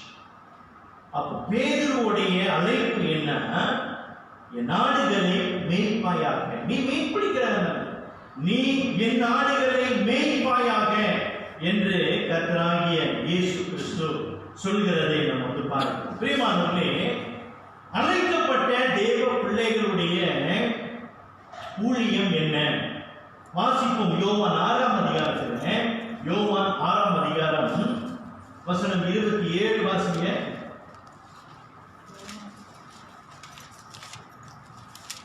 யோவான் 6:27. அழிந்து போகிற போஜனத்திற்காக அல்ல, நித்திய ஜீவன் வரைக்கும் நிலை நிற்கிற போஜனத்திற்காகவே கிரியை நடப்பியுங்கள். அதை மனுஷகுமாரன் உங்களுக்காக கொடுப்பார். அவரை பிதாவாகிய தேவன் முத்திரித்திருக்கிறார் என்றார். பிரியமானவர்களே, இது பார்க்கிறோம், நித்திய ஜீவன் வரைக்கும் நிலை நிற்கிற போஜனத்திற்காகவே கிரியை நடப்பியுங்கள். அப்படின்னா என்னன்னா, இந்த தேவ பிள்ளைகளை நம்ம வந்து பார்க்கும்போது பிரியமானவர்களே, இன்றைக்கு உங்களுக்கும் எனக்கும் கர்த்தராகிய இயேசு கிறிஸ்துவும் இந்த உன்னதமான அழைப்பை வைத்திருக்கிறார். அதாவது ஜனங்களை நித்திய ஜீவனுக்குள்ளாக கொண்டு வரும்படியாக, அதாவது சுவிசேஷத்தை அவர்களுக்கு அறிவிக்கும்படியாக, அவர்களுடைய ஆத்மீகம் குணமடையும்படியாக இன்றைக்கு கர்த்தராகிய இயேசு கிறிஸ்து உங்களையும் என்னையும் வைத்திருக்கிறார் என்று பார்க்கிறோம். அதுதான் பேதுருகிட்ட கர்த்தராகிய இயேசு கிறிஸ்து வந்து எதிர்பார்த்தார். நீ வந்து மீன் பிடிக்கிறவன் நான் அல்ல பேதுரு, என்னை 3 தரம் மறுதலித்த உண்மைதான். ஆனா இன்றை மீண்டுமாக நான் வந்து உன்னை குணமாக்கி இருக்கிறேன். எதற்காக? இந்த உன்னதமான ஊழியத்தை செய்ய, என் ஆடுகளை மேய்க்க. இந்த ஆடுகளை மேய்க்க அப்படின்னு நம்ம வந்து சொல்லும் போது சாதாரணமான ஒரு ஊழியம் இல்லை. உண்மைதான். இது அநேக சிலர் வந்து சொல்றாங்க, இது வந்து போதகர்களுக்கு தான் இது வந்து, ஏன்னா ஆடுகள் மேய்க்கிறவர்களுக்கு தான் அந்த மேய்ப்பன், மேய்ப்பன்னா போதகர் அப்படின்னு இல்லை. பிரியமானவர்களே, எல்லாருக்கும் உகந்த வசனம் தான். இன்னைக்கு ஆடுகள் அப்படின்னு சொல்லும் போது சபையில இருக்கிற எல்லாரும், நம்ம எல்லாரும் ஆடுகளுக்கு ஒப்பானது. ஆடுகளை பாருங்க, அது வந்து பலவீனமானது, அது வந்து சீக்கிரமாக அது வந்து தாக்கப்படக்கூடியதாக இருக்கிறது. அது சீக்கிரமாக வழி தப்பி போகக்கூடியதாக இருக்கிறது. அப்போ இப்படிப்பட்ட ஆடுகள் எல்லாம் இன்றைக்கு திருச்சபையில் இருக்கிறது. நாம் ஒவ்வொருவரும் இந்த ஆடுகளை குணமாக்க வேண்டும், இந்த ஆடுகளை சொஸ்தமாக்க வேண்டும் என்பதே நமக்கு கொடுக்கப்பட்ட ஊழியமாக இருக்கிறது. அதனால கர்த்தராகிய இயேசு கிறிஸ்து பாருங்க, அவர் வந்து இந்த உலகத்துக்கு அவர் வந்து வந்திருக்கும் பொழுது அவர் என்ன சொன்னாருன்னா, மார்க்கு 10:45 எப்படி எனில் மனுஷகுமாரன் ஊழியம் கொள்ளும்படி வராமல் ஊழியம் செய்யவும் அநேகரை மீட்கும் பொருளாக தம்முடைய ஜீவனை கொடுக்கும்படியாக வந்தார் என்று பிரியமானவர்களே, அவருக்கு ஊழியம் செய்யப்படாம அவர் ஊழியம் செய்ய வந்தார் என்று பாருங்கள். என்ன ஊழியம் செய்ய வந்தாரு? இழந்து போனதை தேடவும் ரட்சிக்கவுமே அவர் வந்து வந்தார் என்று பாருங்கள். அப்ப அவருடைய பார்வையில இந்த இழந்து போன ஆத்துமாக்கள் அவர்கள் குணமடையும். அப்ப இன்றைக்கு அதே போலதான் இன்றைக்கு நீங்களும் நாம வந்து குணமாக்கப்பட்டோம். எப்படி குணமாக்கப்பட்டோம்? ஒரு சமயத்துல கிறிஸ்துவோடு கூட ஐக்கியம் இல்லாதவர்களாக இருந்தோம். இன்றைக்கு கர்த்தராகிய இயேசு கிறிஸ்துவோடு கூட நம்ம ஐக்கியப்பட்டிருக்கோம். கர்த்தராகிய இயேசு கிறிஸ்துவினோடு கூட நம்ம இருக்கிறோம். அப்ப இன்றைக்கு நம்முடைய சிறந்த வேலை ஊழியம் என்ன? நாம் மற்றவர்களை குணமாக்க வேண்டியவர்களாக நாம் வந்திருக்கணும். அப்போ இந்த பேதுருக்கிட்ட இந்த உன்னதமான ஊழியத்தை அவர் வந்து சொல்லும் பொழுது அதுக்கு அந்த அடித்தளம் பாருங்க. Do you love me? அந்த தெய்வீக அன்பு, அகாப்பே, அந்த அன்பு, தெய்வீக அன்பை நம்ம வந்து பாருங்க. ஊழியம் செய்யணும்னா, அதாவது கிறிஸ்துவின் ஊழியத்தை ஒரு வந்து கரிசனையோடு பாரத்தோடு சிறப்பா அவன் வந்து செய்யணும்னா அந்த கிறிஸ்துவினுடைய அன்பு இருக்கணும். எங்கே கிறிஸ்துவினுடைய அன்பு இருக்கிறதோ அங்கே கிறிஸ்துவின் தரம் இருக்கிறது என்பதை நம்ம வந்து பார்க்கணும். Where there is agape love, there is the quality of agape. பிரேமானவர்களே, இன்னைக்கு பேதுருவிடத்துல அதான் வந்து எதிர்பார்க்கிறோம். அந்த அன்பு வந்து இருந்தா தான் நீ சிறப்பாக ஊழியம் செய்ய முடியும். அந்த அன்பு இருந்தால் அந்த கிறிஸ்துவின் அந்த தரம், அந்த அன்பான தரம் வந்து இருந்தாதான் என்ன செய்ய முடியும்? நீ மற்றவனே குணமாக்க முடியும். அப்ப இன்றைக்கு நீங்களும் நானும் ஊழியம் செய்கிறோம் என்று சொல்லும்போது நாம் குணமாக்கப்பட்டோம்.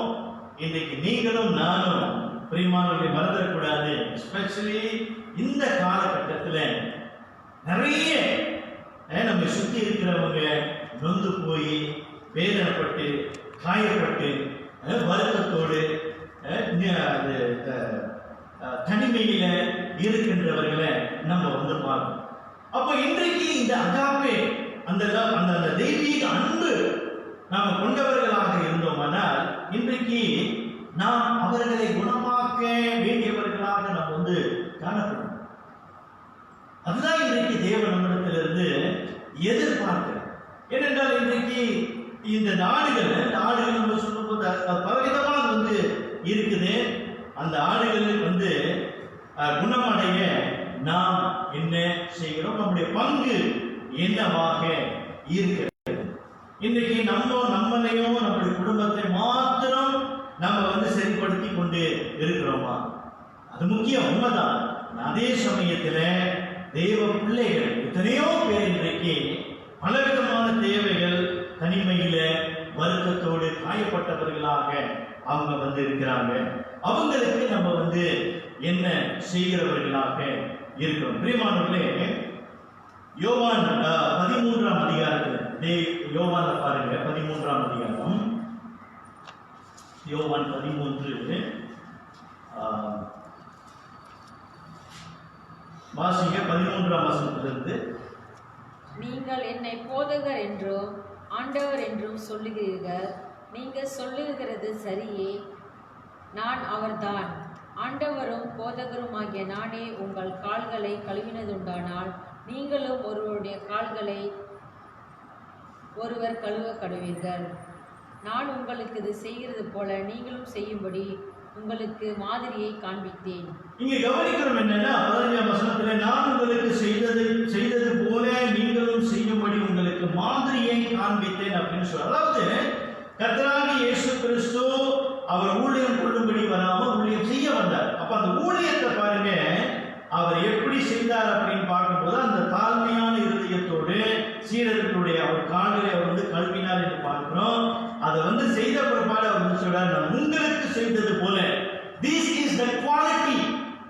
இதுதான் அந்த கிறிஸ்துவின் அந்த அன்பின் தரம் என்று பார்க்கிறோம், ஊழியத்தின் தரம் என்று நாம் வந்து பார்க்கிறோம். உங்களுக்கு செய்தது போல நீங்களும் செய்யும்படி உங்களுக்கு மாதிரியை காண்பித்தேன் அப்படின்னு சொல்றார். Jesus had set an example, ministry example.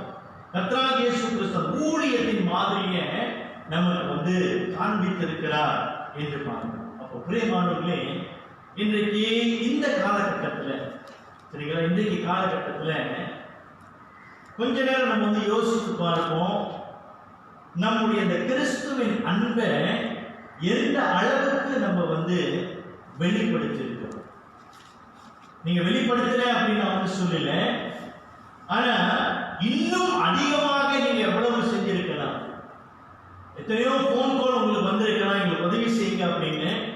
எத்தனை முறை அதை வந்து நம்ம வந்து நிராகரித்திருக்கிறோம். எத்தனை பேர் நம்ம வீட்டுக்கு வந்து எங்களுக்கு உதவி செய்யுங்க அப்படின்னு கேட்டிருக்கலாம். இல்ல எங்ககிட்ட வந்து இல்ல அப்படின்னு நம்ம வந்து நிராகரித்திருக்கலாம். எங்களுக்காக ப்ரே பண்ணுங்க அப்படின்னு கேட்டிருக்கலாம். இல்ல நாங்க பார்க்கணும் அப்படின்னு நம்ம வந்து இப்படி நிறைய காரணங்களை காட்டி நம்ம வந்து ஊழியம் செய்யாமல் இருந்திருக்கலாம், அல்லது அந்த வாய்ப்பை நம்ம வந்து விட்டிருக்கலாம். ஆனா பிரியமானவர்களே, நம்ம விட்ட அந்த ஒவ்வொரு வாய்ப்பும் கர்த்தராகிய இயேசு கிறிஸ்து நமக்கு கொடுத்த அந்த ஊழியத்தை நாம தவறிவிட்டோம் என்று நாம் உணர்ந்து கொள்ள வேண்டும். நாடுகளை மேய்ப்பாயாக குணமடைந்தவன் ஆடுகளை மேய்க்கிறவனாக கர்த்தராகிய இயேசு கிறிஸ்து அழைத்தார். அப்ப இன்றைக்கு உங்களுடைய அழைப்பு என்ன, என்னுடைய அழைப்பு என்ன? we must know our calling. நம்முடைய அழைப்பு நமக்கு வந்து தெரியணும். எல்லாருக்கும் அழைப்புன்னு சொல்லும்போது நம்ம வந்து இந்த போதகர் அழைப்பு அந்த சொல்லுங்க, எல்லாரும் சுவிசேஷத்தை அறிவித்து ஆத்மீகம் குணமடைய நம்ம வந்து பிரயாசப்படணும். அப்ப இன்றைக்கு குணமடைந்த நாம் முதலாவதாக இந்த கிறிஸ்துவின் தரத்தோடு, அந்த குவாலிட்டி ஆஃப் ஜீசஸ், அப்படிப்பட்ட ஊழியம் கொண்டவர்களாக, ஊழியம் செய்கிறவர்களாக நாம் காணப்படுகிறவர்களாக இருக்கின்றோம். பிரியமானவர்களே, குணமடைந்தவன் குணமாக்கினவருக்கு அவன் சேவை செய்கிறவனாக இருப்பான். இரண்டாவதாக நம்ம வந்து பார்க்கணும், குணமடைந்தவன் குணமாக்கினவருக்காக பாடுபடுவான், அல்லது பாடு அனுபவிப்பான் என்று நம்ம வந்து பார்க்கிறோம். இங்கே கர்த்தராகிய இயேசு கிறிஸ்து யோவான் 21 நம்ம வந்து வாசிக்கிறோம். 18-19 நம்ம வந்து பார்க்கும்போது அங்க வந்து வசனம் 18 கர்த்தராகிய இயேசு கிறிஸ்து பேதுரு எப்படியாவது மரிப்பான் என்று அவர் சொல்கிறார். பேதுருவிட்ட, நீ இளவயதுள்ளவனாய் இருந்த போது உன்னை நீயே அறை கட்டி கொண்டு உனக்கு இஷ்டமான இடங்களிலே நடந்து திரிந்தாய். நீ முதிர் வயதுள்ளவனாகும் போது உன் கைகளை நீட்டுவாய். வேறொருவன் உன் அறையை கட்டி உனக்கு இஷ்டமில்லாத இடத்துக்கு உன்னை கொண்டு போவான் என்று மெய்யாகவே சொல்லுகிறேன். அதாவது பேதுரு அவருடைய மரணம் எப்படியாக இருக்க போகுது என்று கர்த்தராகிய இயேசு கிறிஸ்து அறிவிக்கிறார். கர்த்தராகிய இயேசு கிறிஸ்து சிலுவையில அவருடைய கைகளை விரித்து சிலுவையில் அறையப்பட்டு அவர் மரித்தார். அதே போலதான் இந்த பேதுரு, அவன் அப்படியாக தான் சிலுவையில அவன் அறையப்படுவான்.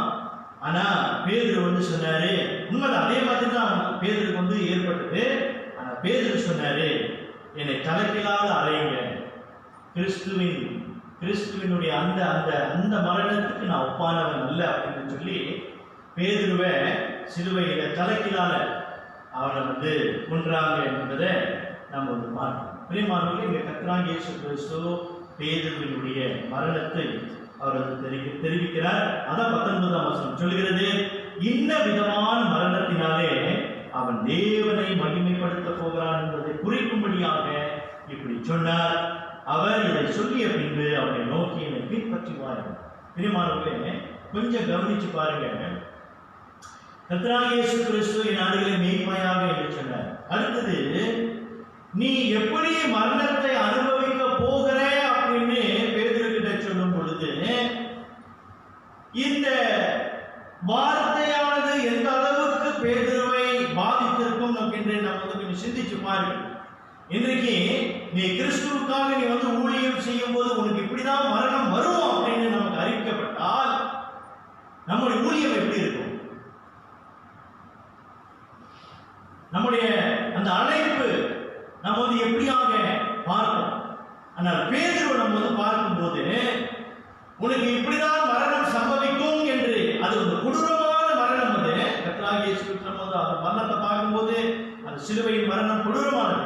ஆனா கர்த்தராகிய இயேசு கிறிஸ்துவை போல இந்த பேதுருவும் அப்படிப்பட்ட ஒரு மரணத்தை அனுபவிப்பான் என்று சொல்லும் போது அதையும் தாண்டி இந்த பேதுரு பாருங்க, அடுத்ததாக ஊழியம் செய்கிற அந்த விதத்தை நாம் பார்க்கும் பொழுது அந்த அவனை பேதுருவை இந்த அளவுக்கு ஊழியம் செய்ய, அதாவது இவ்வளவு கரிசனமாக, இவ்வளவு துரிதமாக, இவ்வளவு வைராக்கியமாக, அந்த ஜீல், அவ்வளவு வைராக்கியம், துணிச்சலோடு கூட ஊழியம் செய்ய அந்த வைத்தது, அந்த உந்துது என்னது? இந்த தெய்வீக அன்பு என்று நமக்கு பாருங்க. கர்த்தராகிய இயேசு கிறிஸ்துவுக்கு பாருங்க, எனக்கு எப்படிதான் மரணம் வரப்போகுது என்று தெரிந்தும் தன்னை குணமாக்கினவருக்காக அவர் பேதுரு சகல பாடுகளையும் அனுபவிக்க அவன் ஆயத்தம் உள்ளவனாக இருந்தான். பிரியமானவர்களே, பேதுரு மாத்திரமல்ல, பவுலை நம்ம பாருங்க, வாசிங்க. அப்போஸ்தலர் 9:16. அப்போஸ்தலர் 9:16. அவன் என்னுடைய நாமத்தின் நிமித்தம் இவ்வளவாய் பாடுபட வேண்டும் என்பதை நான் அவனுக்கு காண்பித்தேன் என்றார். பிரியமானவர்களே, கர்த்தராகிய இயேசு அவருடைய ஊழியத்துக்கு அழைக்கும் போது அங்க சொல்றாரு, ஆகையால் 16 ஆகையால் விரும்பு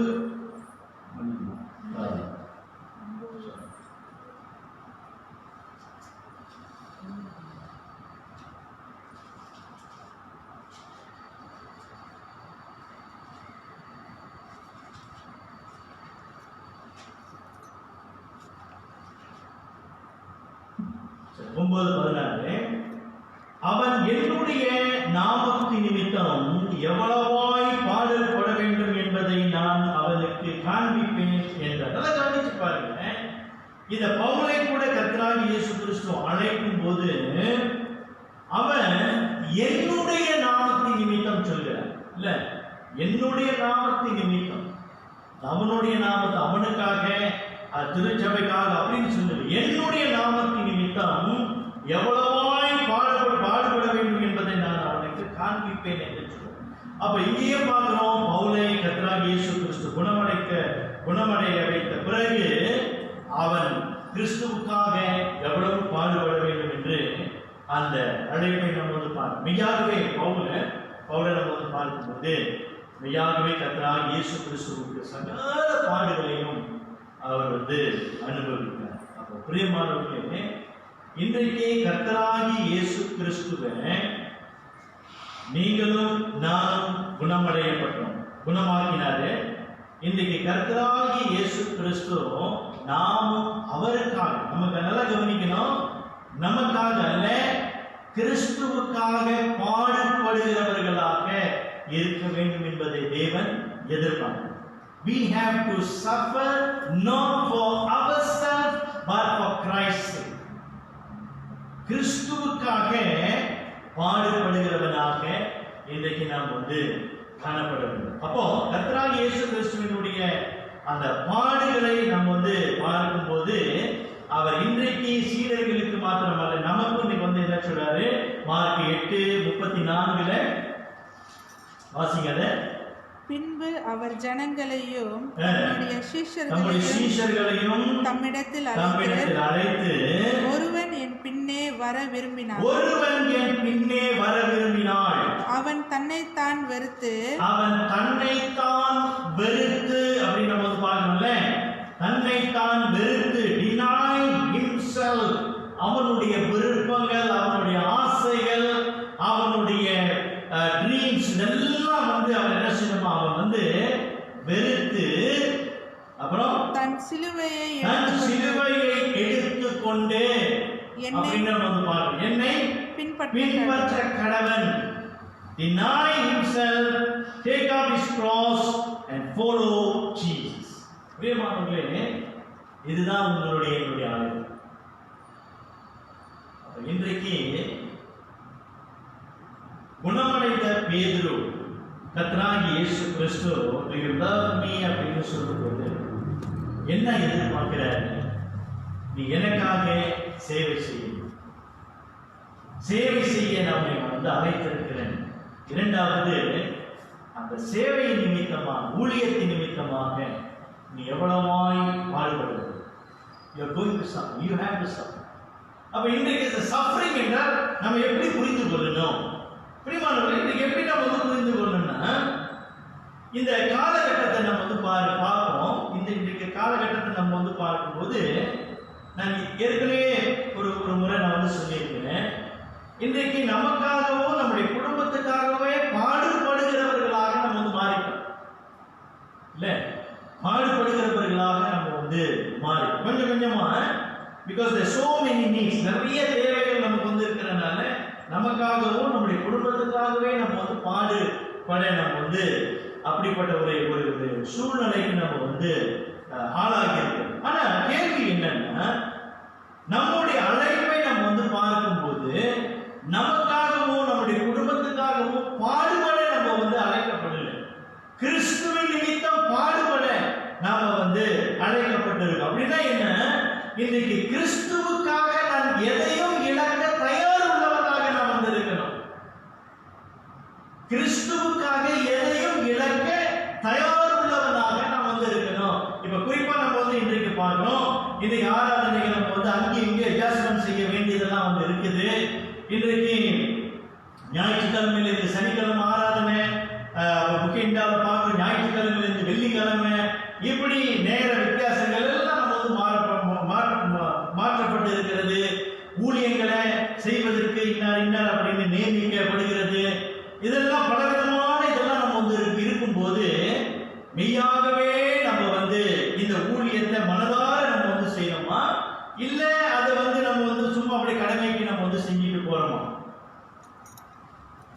இல்ல, ஏன்னா அந்த சஃபரிங் அப்படின்னு நம்ம வந்து சொல்லும் பொழுது அந்த sacrifice பண்றது, இழக்கக்கூடியவர்களாக நம்ம வந்து இருக்கணும். அதனால பிரியமானவர்களே, இந்த நாட்டில் இந்த காலகட்டத்தில் நம்மள அநேகர், நான் வந்து அதை வந்து மறுதளிக்கல, நம்மள அநேகர் உண்மைதான், இப்படிப்பட்ட நேரத்திலையும் நம்ம வந்து கர்த்தருக்காக எவ்வளவு செய்ய முடியுமோ நம்ம வந்து செய்ய பார்க்கிறோம். நல்லது, அது தொடர்ச்சியாக நம்ம வந்து வந்து செய்யணும். ஆனா அதோடு கூட நம்ம வந்து நிறுத்திடக்கூடாது.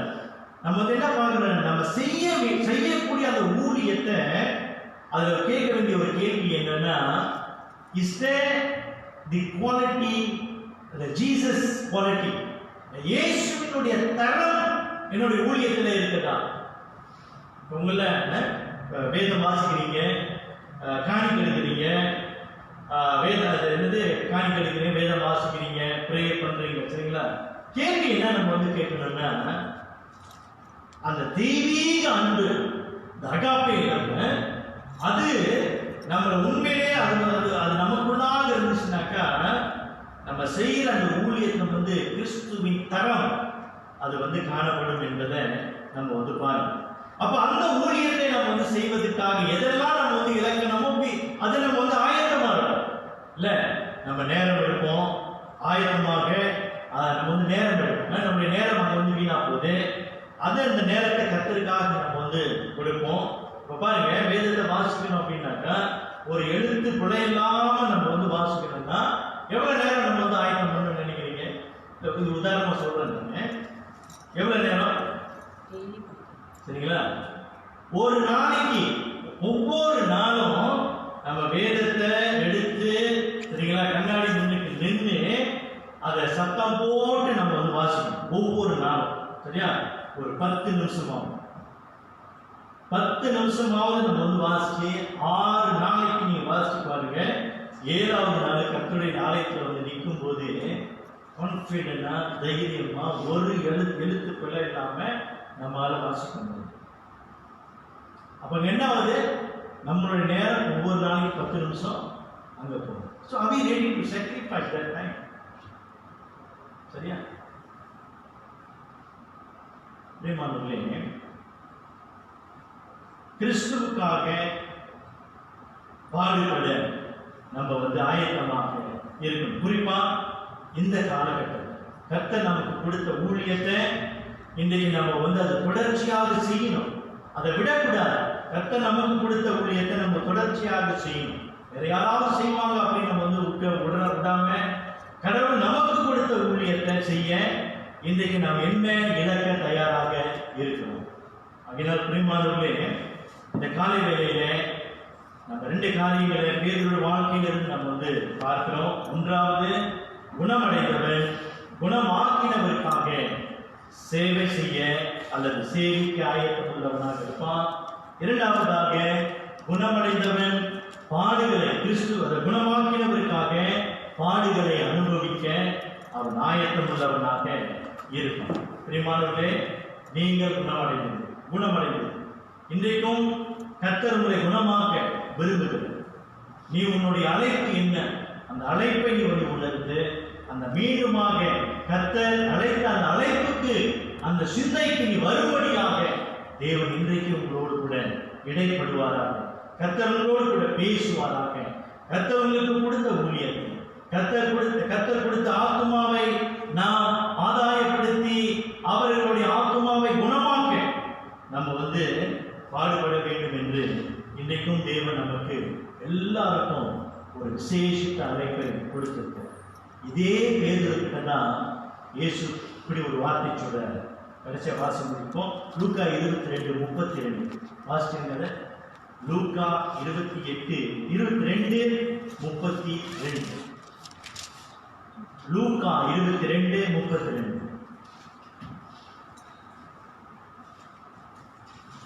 நானே உன் விசுவாசம் ஒளிந்து போகாத படிக்கு உனக்காக வேண்டிக் கொண்டேன். நீ குணம் நீ குணம் அடைந்த பின்பு உன் சகோதரரை ஸ்திரப்படுத்து என்றார். உன் சகோதரனை ஸ்திரப்படுத்து என்றார். அதான் குணமடைந்தவன் அவனுக்கு அடுத்த வேலை என்ன? மற்றவனை ஸ்திரப்படுத்த வேண்டும். நீங்களும் நானும் குணமடைவோம். கர்த்தராகிய இயேசு கிறிஸ்து நம்ம பாவத்திலிருந்து நம்மை குணமாக்கினார். இன்றைக்கு கர்த்தராகிய இயேசு கிறிஸ்துவின் நிமித்தம் எத்தனை ஆத்துமாக்களை நாம் குணமடைய செய்திருக்கிறோம். எத்தனை ஆத்துமாக்களை நாம் ஸ்திரப்பட வைத்திருக்கிறார்? அல்லது அவர்களை இன்னும் காயப்படுத்தி கொண்டிருக்கிறோமா? இன்னும் அவர்களை அழ வைத்துக் கொண்டிருக்கிறோமா? இன்னும் அவர்களை வேதனைக்குள்ளாக்கி கொண்டிருக்கிறோமா என்ற கேள்வியை இன்றைக்கு நாம் கேட்க வேண்டும். பிரியமானவர்களே, குணமடைந்த பேதுரு குணம் ஆக்கினவருக்காக சேவை செய்தான். குணமடைந்த பேதுரு குணமாக்கினவருக்காக பாடுபட்டார். அதே போல நாமும் குணமடைந்தோம், குணமாக்கினவருக்காக சேவை செய்வோம். நாமும் குணமடைந்தோம், குணமாக்கினவருக்காக பாடுபட நம்மை நாமே ஒப்புக்கொள்வோம். நாம் யாவரும் எழுந்து நின்று இறுதி பாடலை வாசிப்போம். உமக்காக தானே ஐயா உயிர் வாழ்ந்தோம். இந்த பாடலை நாம் பாடி இந்த ஆராதனை ஒரு முடிவுக்கு நாம் கொண்டு வருவோம்.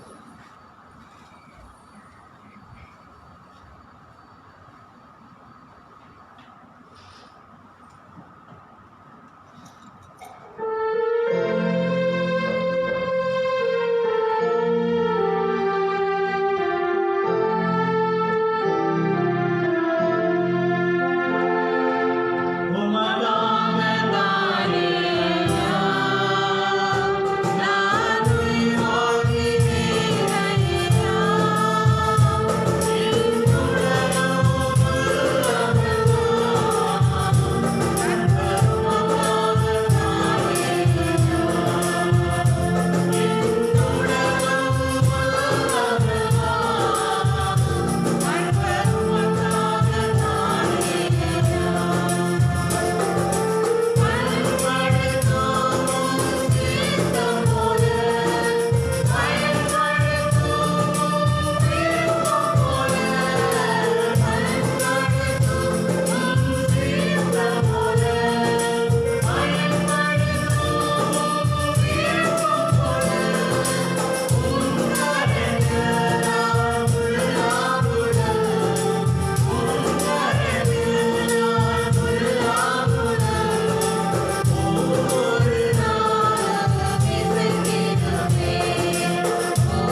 பிள்ளைகளே, ஒரு கணம் நம்முடைய வாழ்க்கையை நாம் சீர்தூக்கி பார்ப்போம். இன்றைக்கு கர்த்தர் அழைத்த அழைப்பிலே நாம் நிற்கிறோமா? எதற்காக நாம் அழைக்கப்பட்டிருக்கிறோம்? இன்றைக்கு நாம் என்ன செய்து கொண்டிருக்கிறோம்? பேதுருவை நோக்கி ஆண்டவர் சொல்கிறார், என்னை நேசிக்கிறாயா? குணமடைந்த பேதுரு குணமாக்கினவரை சேவித்தார். குணமடைந்த பேதுரு குணமாக்கினவருக்காக பாடுபட்டார். மெய்யாகவே இன்றைக்கு நீங்களும் நானும் பாவத்திலிருந்து குணமாக்கப்பட்ட நாம் கிறிஸ்துவுக்காக செவிக்கிறவர்களாய் இருக்கிறோம். கிறிஸ்துவுக்காக பாடுபடுகிறவர்கள், அதாவது கிறிஸ்துவுக்காக எதையும் இழக்க தயாராக உள்ளவர்களாய் இருக்கிறோம். தேவ பிள்ளைகளை நம்முடைய வாழ்க்கை நாம் சீர்தூக்கி பார்ப்போம். நம்மிடத்தில் பலவீனங்கள் உண்டு என்றால் அது கிறிஸ்துவனிடத்திலே நாம் அறிக்கை செய்வோம். கிறிஸ்து நமக்கு மன்னித்து நம்மை குணமாக்கி அவருக்காக சேவை செய்வோம், அவருக்காக பாடுபடுவோம். திரும்பவும் அந்த உற்சாகத்தையும் பலனையும் அவர் தருகிறவராக இருக்கிறார். நமக்காக நாம் ஜெபித்துக் கொள்வோம்.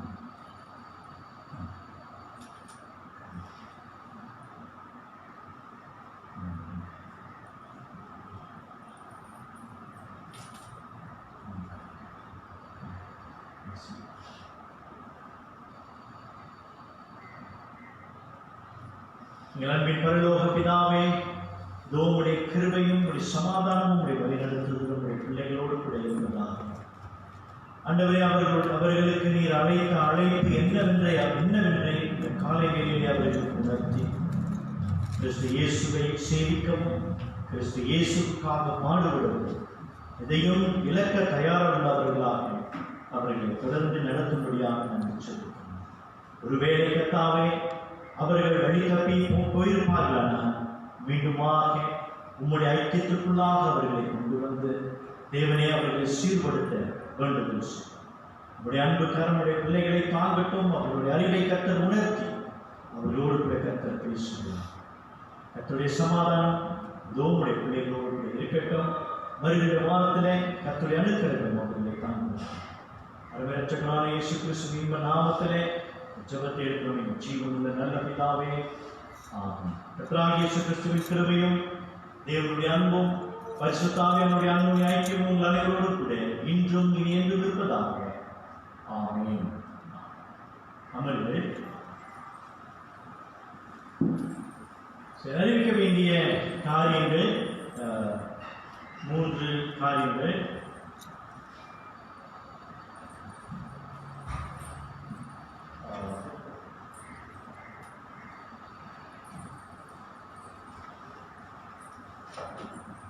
சரி, முதலாவதாக உங்களுக்கு போன வாரம் நான் ஒரு குரல் பதிவு நான் அனுப்பினேன். அதில் நான் சொன்னேன், வருகின்ற வாரத்திலிருந்து உங்களுக்கு நம்ம எல்லாருக்கும் ஆன்லைன் சர்வீஸ் நடக்கும் அப்படின்னு. அது மாற்றப்பட்டு இருக்கிறது. ஏனென்றால் அரசாங்கம் மீண்டுமாக நமக்கு அனுமதி கொடுத்திருக்கிறாங்க ஆலயத்தில் நம்ம கூடி ஆராதனை செய்யும்படியாக. ஆகையினால வருகின்ற வாரத்திலிருந்து நமக்கு வழக்கம் போல ஆராதனை சனிக்கிழமை 6 மணிக்கு நடைபெறும். அது மறந்துடாதீங்க, சனிக்கிழமை மாலை 6 மணிக்கு வழக்கம் போல ஆராதனை சபையில நடக்கும். அதில் கலந்து கொள்ளுங்க. அதோடு கூட வருகின்ற புதன்கிழமை சபையில நமக்கு வேத பாடமும் நடக்கும். அதுல மாற்றம் இல்லை. சபையில வேத பாடம் நடக்கும். அதே சபையார் கலந்து கொள்ளுங்க. ஆராதனை வழக்கம் போல நமக்கு நடைபெறும். சபையார் அதை கலந்து கொள்ள மறவாதீங்க. அதோடு கூட ஆன்லைன் லைவ் ஸ்ட்ரீமிங்கும் எடுக்கப்படும். சபைக்கு வர முடிய தடைப்பட்டவர்கள் நீங்கள் அந்த லைவ் ஸ்ட்ரீமிங் வழியாக ஆராதனை நீங்கள் செய்து கொள்ளலாம். இந்த வாரம் உங்களுக்கு வார இதழ் உங்களுடைய வாட்ஸ்அப்பில் அனுப்பப்படும். வார இதழை நீங்கள் பார்த்து வருகின்ற வாரத்தில் யார் யார் என்னென்ன ஊழியம் செய்கிறீர்களோ அந்த ஊழியத்தை செய்யும்படியாக முறையின்படி செய்ய உங்களை அன்போடு கேட்டு கொள்கிறோம். ஒரே ஒரு வேண்டுகோள், தயவு செய்து முடிந்த அளவுக்கு உங்களை தாழ்மையோடு நான் கேட்டுக்கொள்கிறேன். சுரேஷ்குமாருடைய தம்பிக்காக ப்ரே பண்ணுங்க.